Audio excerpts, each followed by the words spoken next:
Hi friends, welcome back to our channel. இந்த வீடியோவில் husband சபரிமலையிலேருந்து எனக்கு என்னென்னலாம் வாங்கிட்டு வந்திருந்தாங்கன்னு தான் பார்க்க போகிறோம். இந்த ஜர்க்கின் பார்த்தீங்கன்னா அவர் எனக்காக சர்ப்ரைஸாக வாங்கிட்டு வந்திருந்தாரு. உனக்காக நான் ஒன்று வாங்கி வச்சுருக்கேன், நேரில் வந்து காட்டுறேன் அப்படின்னு சொல்லி சொன்னார். பார்த்தீங்கன்னா இந்த ஜர்க்கின் தான் வாங்கிட்டு வந்திருந்தாரு. ரொம்ப அழகாக இருந்தது. இது வந்து ஒரு சர்ப்ரைஸான கிஃப்ட்டு.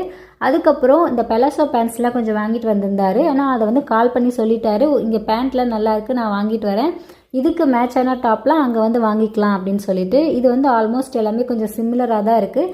நம்ம டாப் வந்து வேறு வேறு வாங்கிட்டு நம்ம வந்து மேட்ச் பண்ணிக்கலாம். அதுக்கப்புறம் இங்கே செல்ஃபி ஸ்டிக் இருக்குது, வேணுமா அப்படின்னு சொல்லி கால் பண்ணி கேட்டிருந்தாரு. செல்ஃபி ஸ்டிக் எனக்கு எதுக்கு அப்படின்னு கேட்கும்போது, நீ யூடியூப்பில் வீடியோஸ்லாம் எடுக்கிறல்ல, அதுக்கு கண்டிப்பாக யூஸ் ஆகும், வேணும்னா சொல்லி வாங்கிட்டு வரேன் அப்படின்னு சொன்னார். நான் வீடியோஸ் எடுக்கிறேன் அப்படின்றத ஞாபகம் வச்சு அதுக்கு யூஸ் ஆகும்னு சொல்லி வாங்கி கொடுத்தது வந்து எனக்கு ரொம்ப ஹாப்பியாக இருந்தது. வீடியோஸ்க்கு யூஸ் ஆகுமா, அப்போ கண்டிப்பாக வாங்கிட்டு வாங்க அப்படின்னு சொல்லியிருந்தேன். வேறு என்னெல்லாம் வாங்கிட்டு வந்திருந்தாங்கன்னு அடுத்தடுத்த வீடியோவில் பார்க்கலாம். தேங்க்ஸ் ஃபார் வாட்சிங்.